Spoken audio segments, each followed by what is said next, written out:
Boa noite. O microfone é bom, pega até a respiração profunda do pregador, né?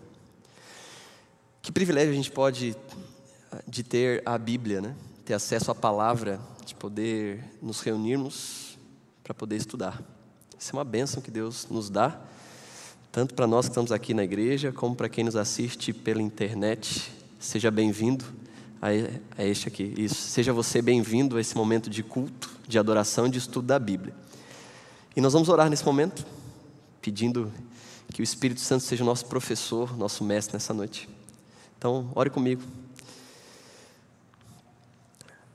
Senhor Deus, a Tua mensagem, a Tua palavra, ela é mais importante do que o mensageiro.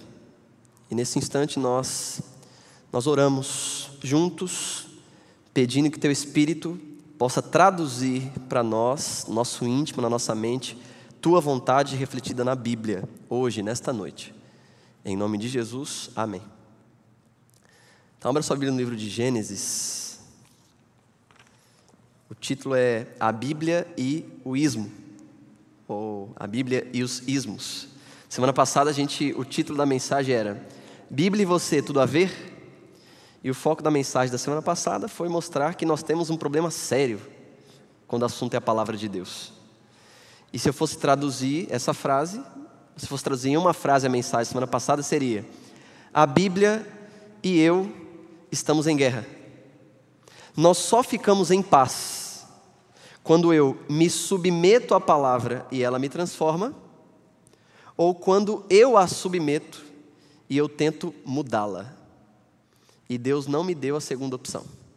Então é possível estar em harmonia com a palavra? Sim, quando você se submete a ela. Quando você tenta fazer o contrário, você não tem essa opção, na verdade. Deus não nos dá essa opção.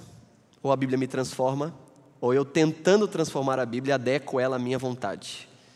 E Deus não nos deu essa opção, né? Então a gente está aqui para estudar a Bíblia, a palavra, porque entendemos que o nosso papel nesse conflito é submissão completa à Bíblia e à palavra.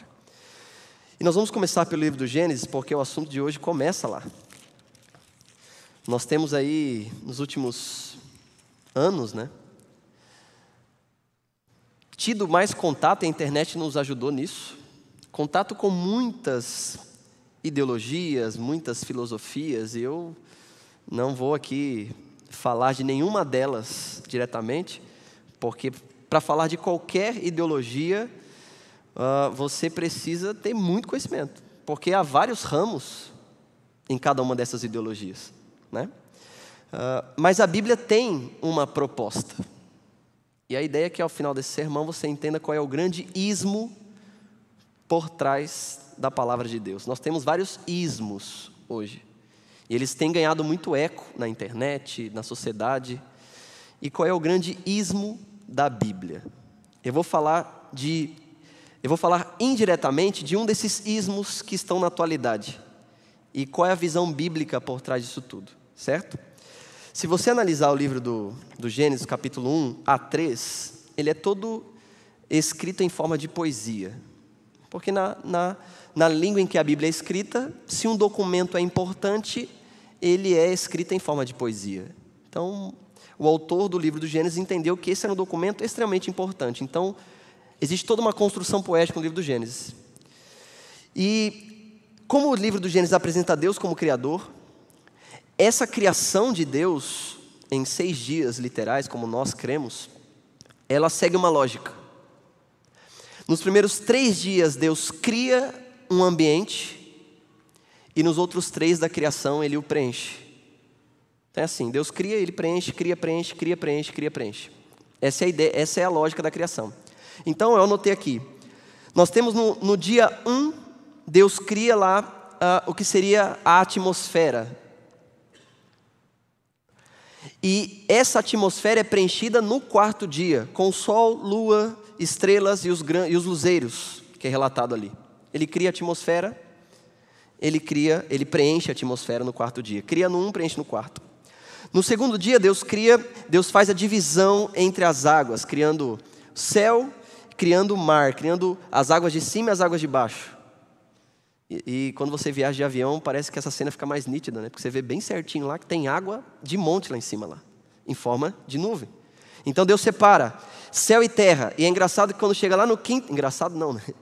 É interessante que no quinto dia, Deus preenche tanto o céu com as aves, e Ele preenche tanto o mar com os peixes. Então Ele criou o ambiente no segundo e Ele preenche no quinto. Essa é a lógica. E quando chega no terceiro dia da criação, Deus cria então a terra. Deus cria as árvores, as plantas, e Ele preenche isso então no sexto dia da criação, criando os animais da terra e também o homem. Então essa é a sequência. E aí você percebe que tudo na criação é muito bom. Tudo na criação está perfeito, mas tem algo que ainda não está completamente preenchido. E lá no livro de Gênesis, o capítulo 1, versinho 26, a gente vai começar a entender o que é que falta ser preenchido na criação. Então o texto diz: façamos, também disse Deus, façamos o homem à nossa imagem, conforme a nossa semelhança, e tenha ele domínio. Interessante que Deus ele cria o homem à imagem dele e dá ao homem esse domínio. Ou seja, o homem tem domínio porque ele é parecido com Deus. Então Deus ele cede Deus é dono do universo. Deus tem domínio sobre tudo e Deus então cede uma parte do seu domínio para que o homem domine. Ligado a Deus, o homem tem esse domínio. Fora de Deus, o homem perde esse domínio.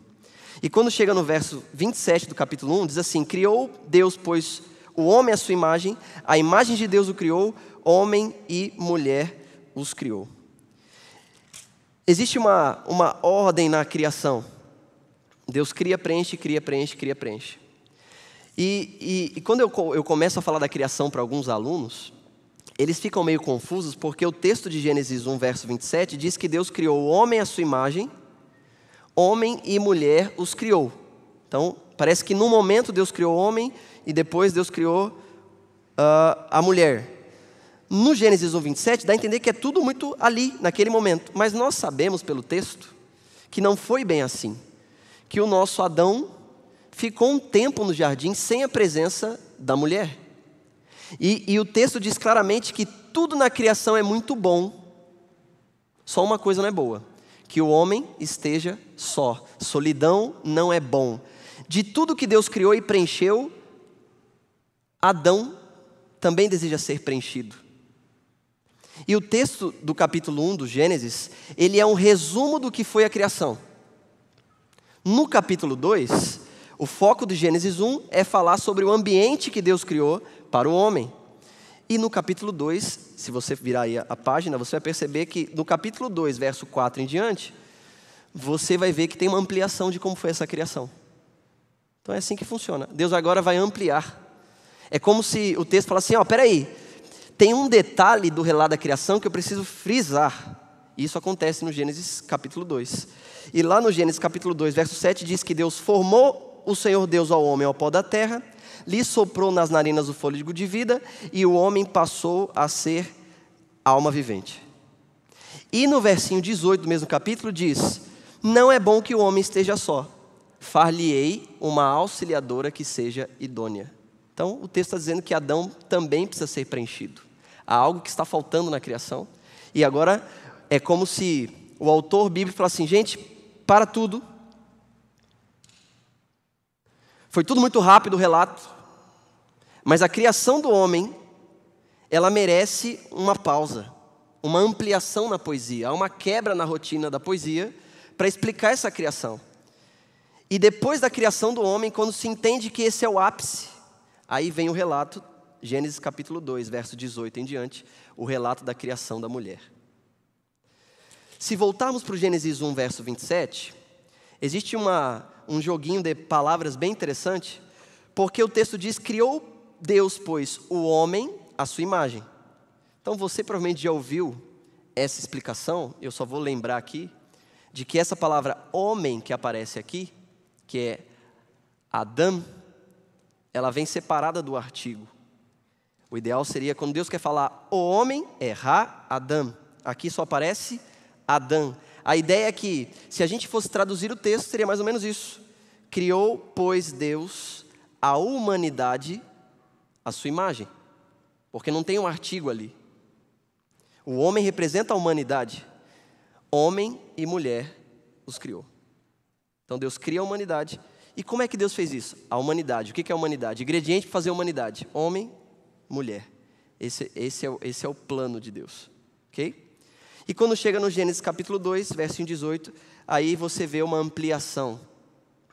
E é interessante que, se a gente for analisar um pouco da cultura hebraica, da poesia hebraica, assim como na nossa cultura às vezes acontece isso, o melhor sempre vem para o final. Não é à toa que o relato da criação da mulher, ele é deixado no final. Talvez alguns pensem, deixou para o final porque é menos importante. Na cultura hebraica é o contrário. Esta pausa no relato é como se o autor dissesse, você precisa ter isso como isso sendo o ápice dessa criação. E então aparece o relato da criação da mulher. E quando você vai para o Gênesis 2, verso 22, há dois textos que estão em contraste. E a costela que o Senhor Deus tomara ao homem, transformou-a numa mulher. E quando você vai para o Gênesis capítulo 2, verso 7, então formou o Senhor. São dois verbos diferentes aqui. E no hebraico esses verbos também estão em variação. Deus forma o homem. Deus transforma a mulher. O autor faz questão de enfatizar essa mudança nos verbos, porque Adão ele é formado, mas a mulher é transformada. E no hebraico esse verbo transformado literalmente ele significa edificada. Hoje minha esposa estava fazendo pão, eu estava pensando nisso, fazendo pão, está ali, ela está fazendo pão, né? Você não edifica um pão, você modela, você forma, você não edifica. Vou edificar agora um pão, porque como se dá a ideia de edificar algo, dá uma ideia de um preparo diferente, de algo que é mais planejado, melhor construído. É preciso fazer um planejamento. O autor faz questão de enfatizar que há uma diferença na criação do homem e da mulher. O relato é colocado no fim da poesia. O verbo indica um detalhe diferente. Parece que a mulher é uma obra diferente daquilo que foi Adão. O próprio material utilizado na criação de um e de outro é diferente. Adão feito do pó, Eva feito da costela, ou seja, um material mais nobre, se a gente pode pensar assim. Pastor, onde o senhor quer chegar com tudo isso? Eu dou aula para adolescentes aqui.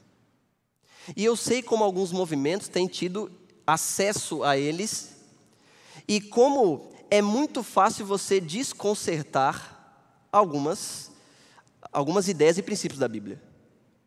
Como, por exemplo, o papel da mulher na Bíblia. E a grande questão é quando eu vou para o Gênesis inteiro me indica que, ao contrário do que alguns pensam, a mulher ela é colocada num nível diferente daquilo que muitos colocam. Existe uma ênfase quase que proposital, indicando que a mulher ela está em igualdade com Adão, mas o autor deixou detalhes do texto que mostram que ela é uma criatura diferente, especial. E aí você vai encontrar, por exemplo, no próprio verso 22, Deus transforma a mulher numa costela. E no verso 18, o texto diz que Deus faria uma auxiliadora. E a palavra que é usada aqui no original é a palavra Ezer, que deu origem a uma expressão que a gente conhece muito bem, Ebenezer, a pedra de ajuda.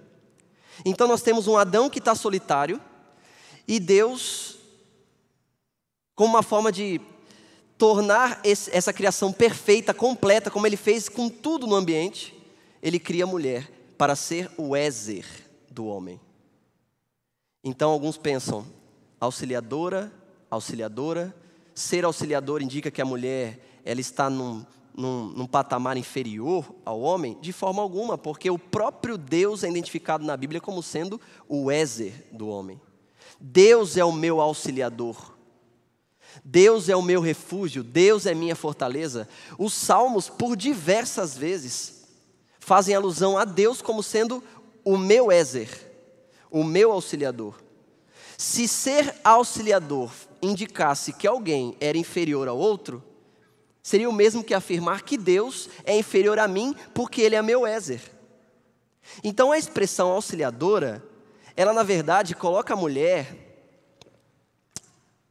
como sendo a representante do próprio Deus para o homem. Deus é o meu Ézer. Eva é minha Ézer. Eva é, nesse contexto da criação, a representante de Deus para Adão. E qual é a grande missão de Eva? Livrar Adão da solidão. Preencher Adão. Assim como Deus fez com todos os outros aspectos da criação. Eva, se ela está em pé de igualdade com alguém nesse texto, é com o próprio Deus. Uma vez que ela é criada à imagem dele, e ela recebe de Deus uma missão muito específica. Eu sou o Ézer de Adão, você também será o Ézer de Adão. Nós temos, no relato da criação, seres que são criados plenamente iguais. E se a gente usa a expressão puxar sardinha, né? E se eu falasse que a Bíblia puxa algum tipo de sardinha, no relato do Gênesis, da criação, essa puxada de sardinha é mais para a mulher do que para o homem. Existe uma valorização da figura da mulher. Ela nasce com uma missão. Ela é a representante de Deus. E a missão de Eva era não deixar Adão só. Ser auxiliadora igual a Adão. Pastor, tudo muito bonito o discurso. Eu entendi, Deus cria, preenche. Deus cria Adão. Eva é essa parte que falta a Adão, que preenche Adão, que preenche a criação. O relato é colocado no fim para mostrar, olha, para tudo, o que vai acontecer agora é uma coisa especial, diferente. Adão é feito do pó, Eva é feito da costela. Ela é a Ézer de Adão, como Deus é o Ézer do ser humano. Ela representa Deus dentro do jardim, para Adão. Muito lindo, fantástico. Só que, pastor, não é isso que a gente vê na sociedade. Por que esse papel, essa valorização da mulher, não supervalorização da mulher, esta valorização da mulher, que é tão clara no Gênesis, ela se rompe por causa de uma coisa chamada pecado. E logo no capítulo 3, nós encontramos a raiz do problema. Se Deus criou Adão e Eva plenamente iguais, com funções diferentes, plenamente iguais, o pecado trouxe uma ruptura. E é interessante que o texto começa dizendo o seguinte: mas a serpente, capítulo 3, verso 1, mas a serpente mais sagaz que todos os animais selvagens. Eu acho interessante essa palavra sagaz. Arum, sagacidade, esperteza, malícia. É assim que a serpente ela aparece no contexto. Alguém malicioso, alguém com uma maldade. Essa mesma palavra sagaz, ela se complementa no capítulo 3, versinho 7, que diz: abriram-se então os olhos de ambos e percebendo que estavam nus. Aram. Havia em Adão e Eva uma pureza, não havia maldade, não havia sagacidade. Quem implanta esta maldade, essa sagacidade, é a serpente. E o relato da queda, ele é repleto de analogias, repleto de ensinamentos. Mas uma coisa é importante: na proposta feita a Eva, para que ela desobedecesse a Deus, tem uma frasezinha importante lá. Diz o seguinte, capítulo 3, verso 3, que diz o seguinte: mas do fruto da árvore que está no meio do jardim, disse Deus, dele não comereis, nem tocareis nele, para que não morrais. Então a serpente disse à mulher: é certo que não morrereis, porque Deus sabe que no dia em que dele comerdes, se vos abrirão os olhos, e como Deus, sereis conhecedores do bem e do mal. A proposta do diabo é clara. Você é criatura, e você pode ser igual a Deus. O inimigo conseguiu implantar no coração de Eva este desejo de ser mais do que ela era. Ela já era a imagem de Deus. Essa sagacidade foi implantada no coração dela. O mesmo sentimento que Lúcifer teve no céu, em querer ser igual a Deus, cobiçar o poder de Deus e a autoridade dele, agora, essa mesma semente é implantada no coração de Eva. E quando Eva come do fruto, que ela peca contra Deus, a partir desse momento, surge no coração da mulher esse desejo de querer ter este domínio que antes não havia. Pastor, foi só com a mulher que aconteceu esse problema? Não, porque o processo da queda se repete em Adão. O mesmo sentimento de Lúcifer, de querer ser maior do que era, de querer dominar sobre o outro, de querer ser Deus, agora é colocado no coração tanto da mulher quanto do homem. E aí vem uma questão trágica. É impossível haver igualdade num contexto onde os dois querem ser plenamente Deus. Não há espaço para isso. E a partir do momento em que a queda acontece, começa-se um conflito. Um tentando dominar sobre o outro. Essa é a trajetória. Essa é a realidade. E Deus então ele vai até o jardim, e o que alguns pensam que parece ser castigo de Deus por causa do pecado, parece ser muito mais Deus tentando explicar ao casal as consequências do pecado a partir do momento que ele entra na história da humanidade. Então, se você for olhar a partir do verso 16, Deus se dirigindo à mulher, ele diz: agora você vai sofrer para ter filhos. Não é que Deus criou o sofrimento da gravidez. É Deus dizendo que a partir de agora, por causa do pecado, essa será a realidade. Ter filhos será uma tarefa difícil. E no verso 17 veio aquele texto que é extremamente mal compreendido. Diz, do verso 16 a parte final, o teu desejo será para o teu marido e ele... Gente, isso é trágico. Porque algumas pessoas interpretam isso como sendo uma ordem de Deus para que a partir de agora as coisas aconteçam dessa forma. É como se Deus tivesse inventado o machismo nesse texto. Assim, vou inventar um negócio que vai oprimir a mulher durante toda a história. Machismo. O homem governará sobre a mulher. Na verdade, o que Deus está fazendo aqui é indo até o jardim para explicar que por causa do pecado haverá uma tensão entre o homem e a mulher. E um tentará dominar sobre o outro. Isso não foi Deus quem inventou. Se alguém inventou isso, foi o pecado, não foi Deus. Esse desejo de domínio sobre o outro, tanto da parte da mulher para com o homem, do homem para com a mulher, é uma consequência que o pecado nos trouxe. Para Adão, outras consequências. Adão vai ver a terra produzir espinhos, abrolhos, cardos, vai sentir agora o calor sobre seu corpo, vai trabalhar na terra. É como se Deus dissesse o seguinte: Adão, como você colocou a sua mulher acima de mim mesmo, agora você vai trabalhar. Você vai dar a vida por essa mulher. Eva, como você preferiu desobedecer, no teu coração há um desejo claro de querer ser Deus. Mas infelizmente, o teu desejo será para o teu marido e ele te governará.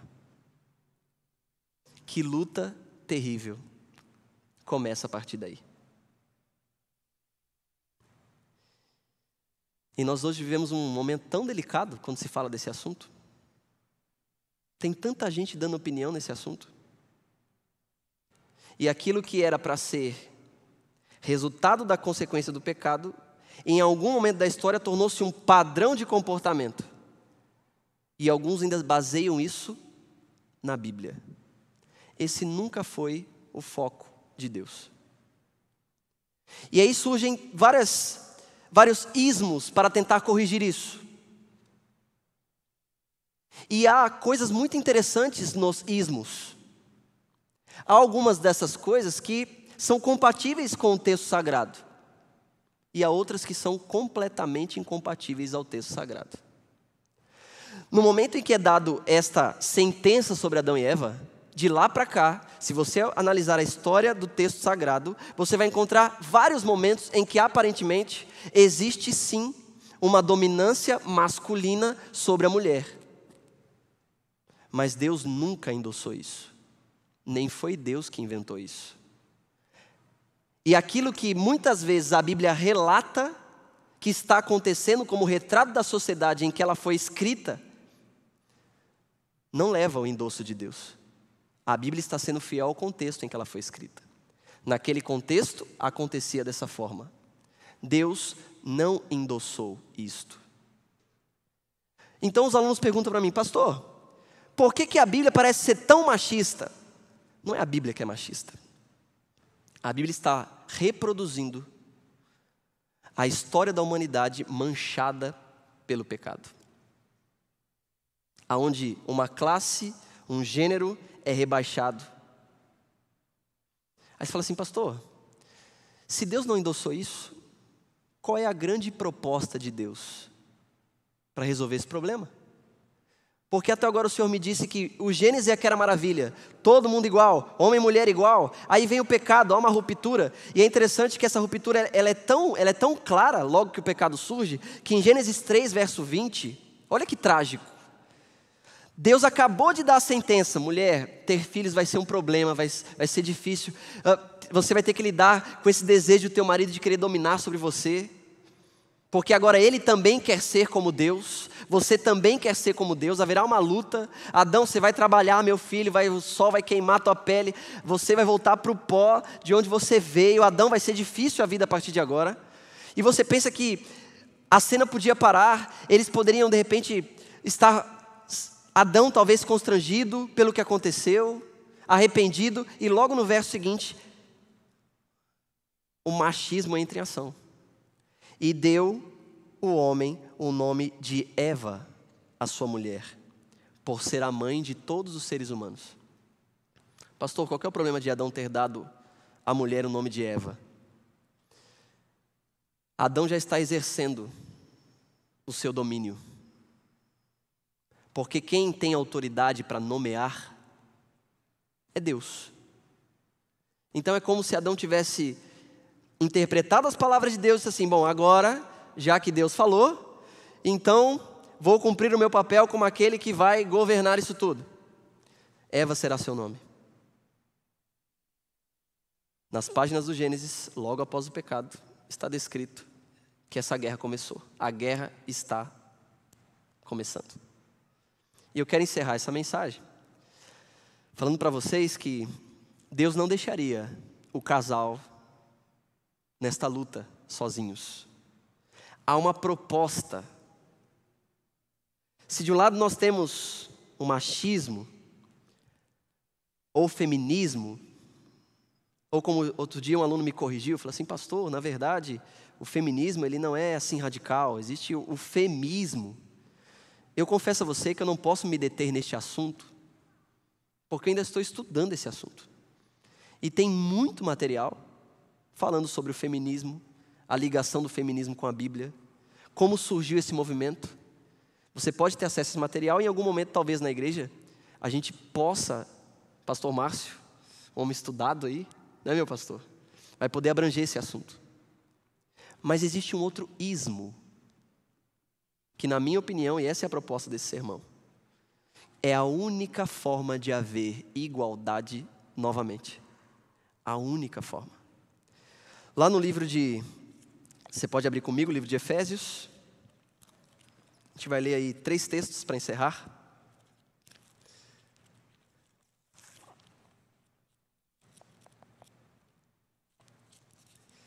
Efésios é o capítulo 5. Depois nós vamos ler ali Um texto clássico, Gálatas 3, verso 28. Gálatas 5, podemos ler a partir do verso 15, acho que é um trecho importante para a gente ler, para pegar o contexto. Qual é a proposta de Deus para resolver esse problema? Que de um lado o homem quer dominar, do outro a mulher quer dominar, e aí fica essa luta, essa classe, essa guerra. Qual é a grande proposta de Deus? O texto começa assim: portanto, vede prudentemente como andais, não como nécios, e sim como sábios, remindo o tempo, porque os dias são maus. Por essa razão não vos tornei insensatos, mas procurai compreender qual a vontade do Senhor. Meu Deus, é o que a gente está fazendo aqui. E não vos embriagueis com vinho, no qual há dissolução, mas enchei-vos do Espírito, falando entre vós com salmos, entoando e louvando de coração o Senhor com hinos e cânticos espirituais, dando sempre graças por tudo a nosso Deus e Pai, em nome de nosso Senhor Jesus Cristo. Como deve viver os crentes? Aí vem a partezinha final: sujeitando-vos uns aos outros no temor de... Se o pecado gerou essa ruptura, aonde o homem quer dominar e a mulher também, surge uma nova proposta, um novo ismo, para tentar corrigir esses desvios de postura que o pecado causou na gente. Sujeitando-vos uns aos outros no temor de Cristo. Cristo aparece para tentar resolver este problema. E é em Cristo e por Cristo, é através do Evangelho de Cristo, que é traduzido lá no livro de Filipenses. Pode abrir. Capítulo 2, versos 5 a 8. Resumindo o Evangelho deste Cristo, o texto diz: tende em vós o mesmo sentimento que houve também em Cristo Jesus, pois ele, subsistindo em forma de Deus, não julgou como usurpação ser igual a Deus. Antes, a si mesmo se esvaziou, assumindo a forma de servo, tornando-se em semelhança de homens e reconhecido em figura humana. A si mesmo se humilhou, tornando-se obediente até a morte e morte de cruz. Eu penso que esse texto resume o sonho de Deus para quem aceita o Evangelho. Tende em vós o mesmo sentimento que teve Jesus Cristo. Ele é Deus, mas ele assume a forma de servo. O pecado inverteu. Você é criatura e quer ser Deus. Você é criatura e quer dominar. Quando Cristo entra em cena e o seu Evangelho, o Evangelho inverte o processo. O pecado diz que você é Deus, que você domina. E o cristianismo diz para você que você deve lutar com essa tendência de querer ser Deus e tornar-se servo, porque foi isso que ele nos ensinou. O livro de Gálatas 3, verso 28, resume qual é a única forma de haver verdadeira igualdade entre gêneros agora, nessa luta. Gálatas 3, versinho 28.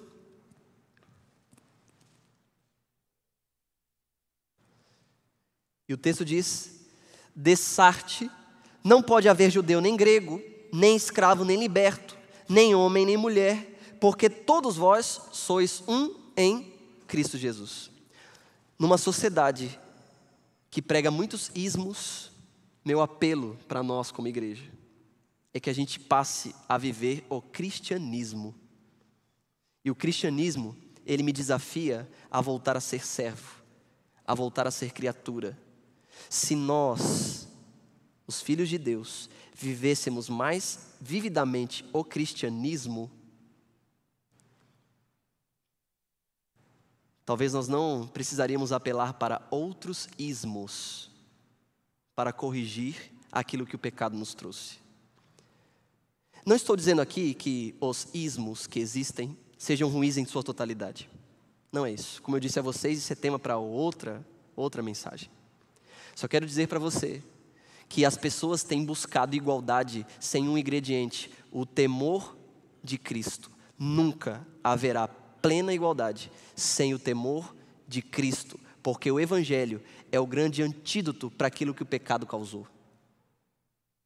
No mundo onde as pessoas querem ser Deus e assumir o papel de Deus, só o cristianismo. Quando eu falo cristianismo, não falo do cristianismo como movimento, eu falo do cristianismo diretamente a Cristo.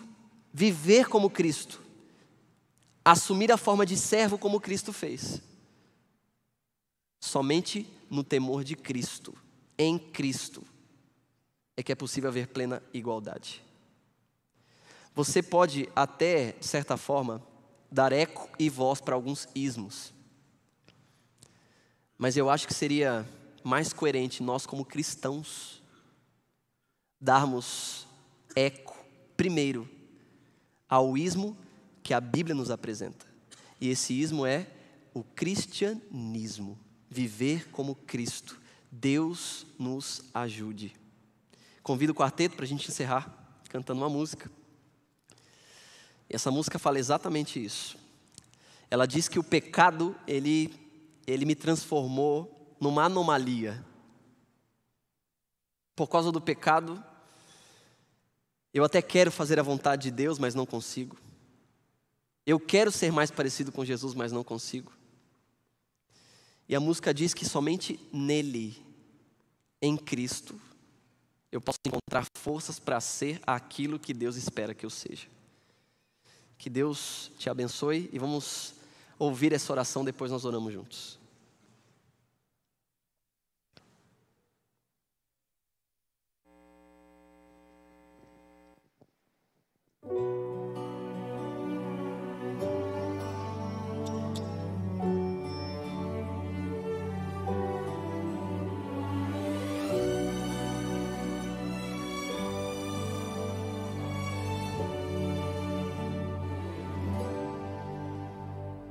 Bem que eu quero não faço, mas o mal que não quero já fiz.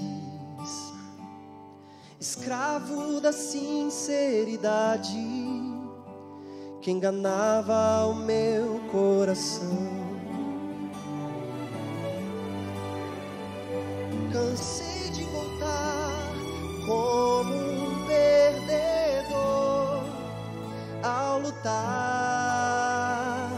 Mas hoje eu sei onde eu posso esperar.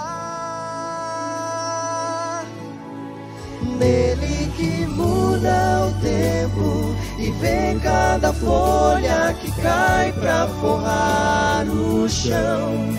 Nele que inclina os ouvidos e ouve o meu coração. Ele é a força pra mudar.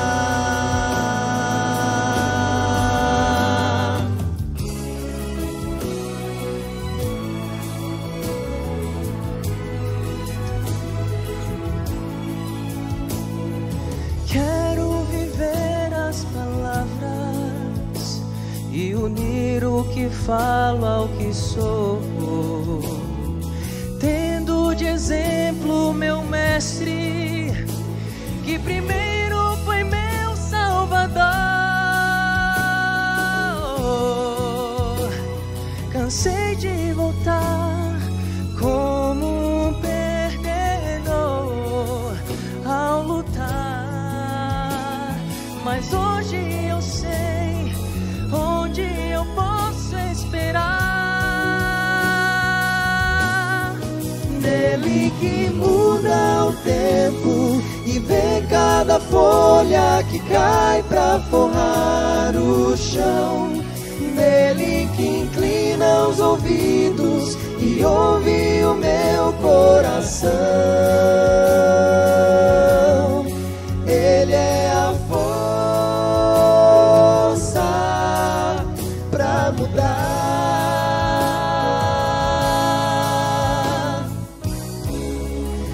Essa é a minha oração, com minha vida pregar, para que onde eu passar, todos possam ver-te em mim.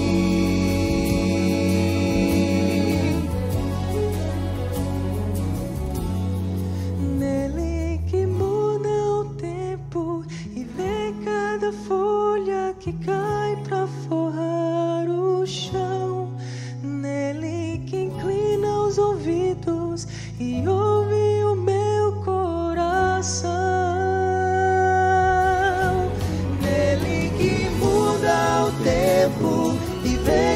cada folha que cai pra forrar o chão. Dele que inclina os ouvidos e ouve o meu coração. Ele é a força pra mudar.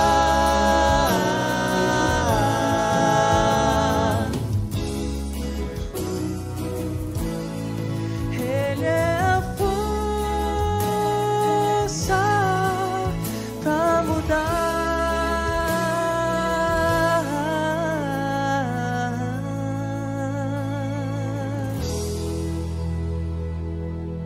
Vamos então orar, pedindo que em Cristo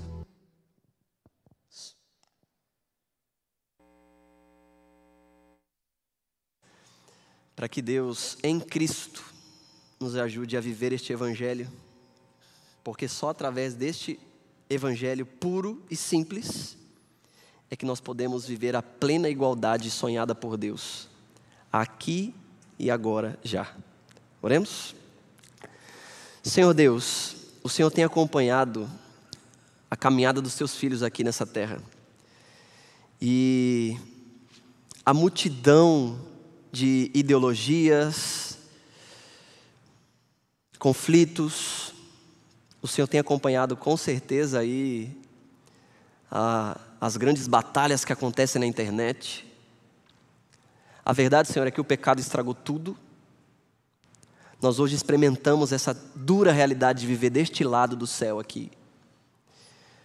E por causa do pecado foi implantado em nosso coração esse vírus maldito, que por vezes nos leva a querer tomar o teu lugar e a rebaixar o outro, quer seja homem, quer seja mulher.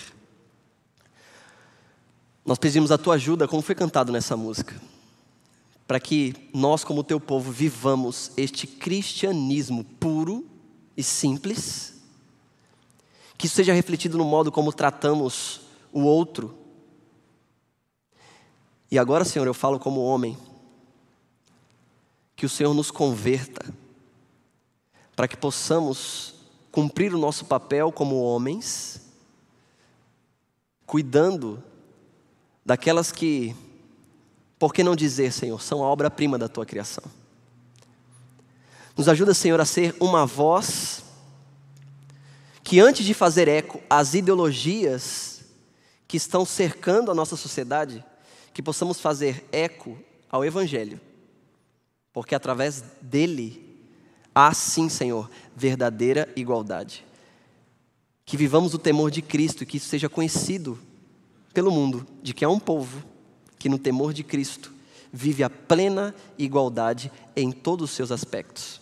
É a oração que nós fazemos em nome deste Cristo a quem amamos. Amém.